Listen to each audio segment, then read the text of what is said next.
والذي قدر فهدى والذي أخرج المرعى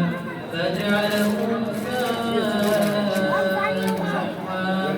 سنقرئك فلا تنسى إلا ما شاء الله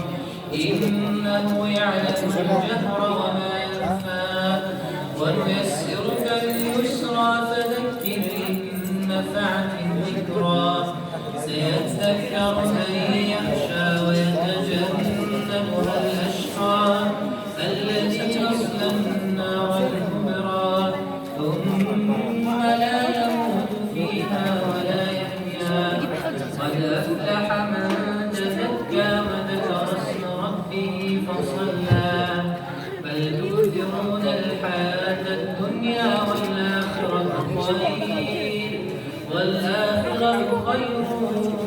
وأبقى إن هذا لفي الصحف الأولى صحف إبراهيم وموسى. الله